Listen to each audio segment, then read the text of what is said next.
Hello बच्चों, let's read the question. The question is give the frequency ranges of the following. जो हमें frequency दे रखी हैं, band हमें जो दे रखे हैं, इन बैंड्स की हमें फ्रीक्वेंसी रेंज बतानी है कि ये बैंड कहाँ से कहाँ तक वेरी करता है।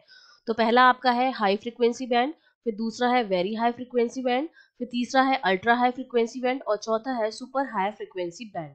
इनकी हमें क्या बतानी है? फ्रीक्वेंसी बतानी है। तो देखिए, इस क्वेश्चन के लिए हमारा जो की कॉन्सेप्ट रहेगा, की कॉन्सेप्ट में हमें पता होना चाहिए कि अगर हमारा कोई फ्रीक्वेंसी बैंड बन रहा है, ठीक है, फ्रीक्वेंसी बैंड बन रहा है मतलब उसकी कोई ना कोई रेंज होगी मिनिमम से मैक्सिमम के बीच की। ठीक है, ये एक मिनिमम फ्रीक्वेंसी होगी, ये मैक्सिमम फ्रीक्वेंसी होगी, दोनों के बीच का जो गैप होता है वो हमारा क्या बनाता है? बैंड बनाता है। तो हमें यही रेंज बतानी है कि उस बैंड के लिए मिनिमम फ्रीक्वेंसी कितनी होगी और मैक्सिमम फ्रीक्वेंसी कितनी होगी। तो हमारे पास चार बैंड्स हमें गिवन है। सबसे पहला जो है हमारा वो है हाई फ्रीक्वेंसी बैंड, जिसको हम HF से लिखते हैं। इसकी जो रेंज होती है वो 3 मेगा हर्ट्ज से ही जो हमारी होती है मिनिमम, वहां से 30 मेगाहर्ट्ज तक होती है।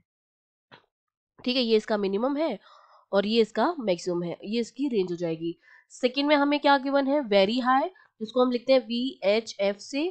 इसकी जो रेंज होती है वो इसका जो मैक्सिमम होगा वो इसका मिनिमम होता है। उसके बाद ये स्टार्ट हो जाएगा बैंड 30 मेगाहर्ट्ज से, ये वेरी करती है 300 मेगाहर्ट्ज तक। ठीक है, ये इसका मिनिमम है और ये इसका मैक्सिमम है।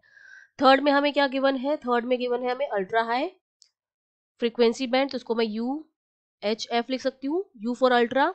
इसकी जो रेंज करेगी, इसका मिनिमम इसका मैक्सिमम बन जाएगा 300 मेगाहर्ट्ज से, ये वेरी करती है 3000 मेगाहर्ट्ज तक। और लास्ट में हमारे पास क्या है? सुपर हाई फ्रीक्वेंसी बैंड है, SHF लिख सकती हूँ। S is here for super. ये कहाँ से कहाँ तक वेरी करेगी? इसका मैक्सिमम इसका मिनिमम हो जाएगा 3000 मेगाहर्ट्ज से, ये वेरी करती है 30,000 मेगाहर्ट्ज तक। तो ये सारी क्या मेगा हर्ट्ज, ये सारी इनकी क्या हो जाएंगी? फ्रीक्वेंसी रेंज हो जाएंगी। I hope you understood well. All the best.